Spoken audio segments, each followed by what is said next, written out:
On the right hand side is what is known as Plaza de America, America Square. This is where the King and Queen met in 1929, met the VIPs. You know, the 1929 fair was a complete financial disaster. Nobody came because it took place just after the Wall Street crash.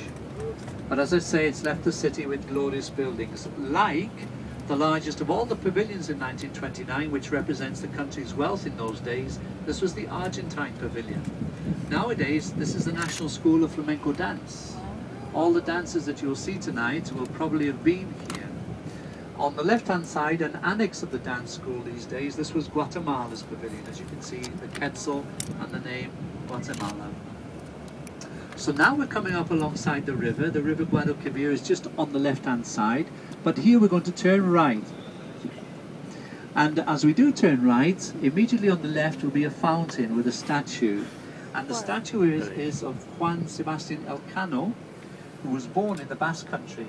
But he was the Spanish captain who set sail with Magellan, who was Portuguese, on a round-the-world trip in the year 1519 from the port of Seville with over 200 men.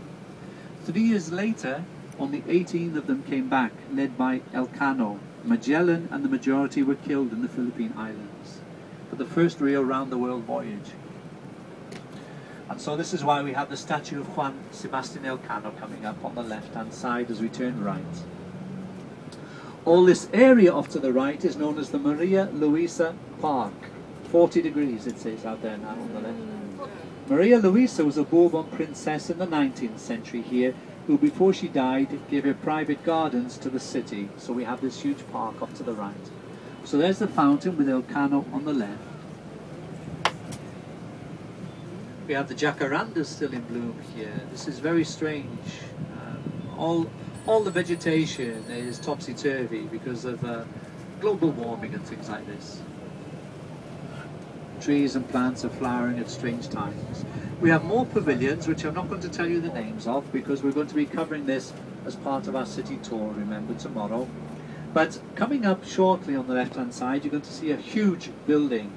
This is nowadays the central campus of the University of Seville, but in the olden days was the tobacco factory, in other words, the setting for the story of Carmen.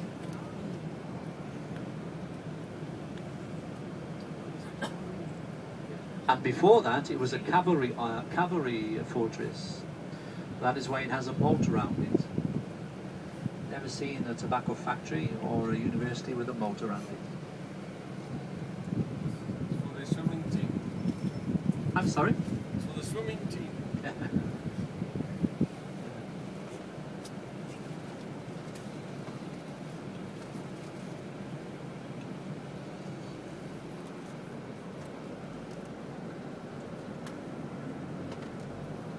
So there is the old tobacco factory off to the left ahead of us.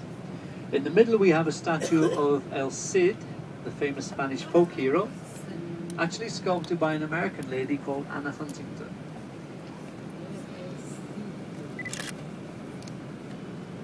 And on the right hand side is the Plaza de España, Spain Square from 1929. We're covering this on the excursion tomorrow with the cathedral.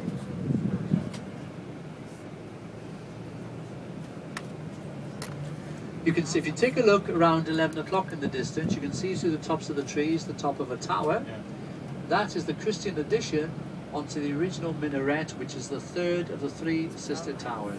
Remember the Kutubiyya Marrakech, the Hassan Tower in Rabat we saw yesterday, the third one, the Giralda Tower, the belfry tower of the cathedral. The word Giralda for the tower is coming from the Spanish verb girar, to turn, because of the weather vane. These on the left-hand side are the Murillo Gardens. Now if you keep looking to your left, please, at the top end of the gardens here, you're going to see a street which opens up into a little square which has pavement cafes and terraces around it.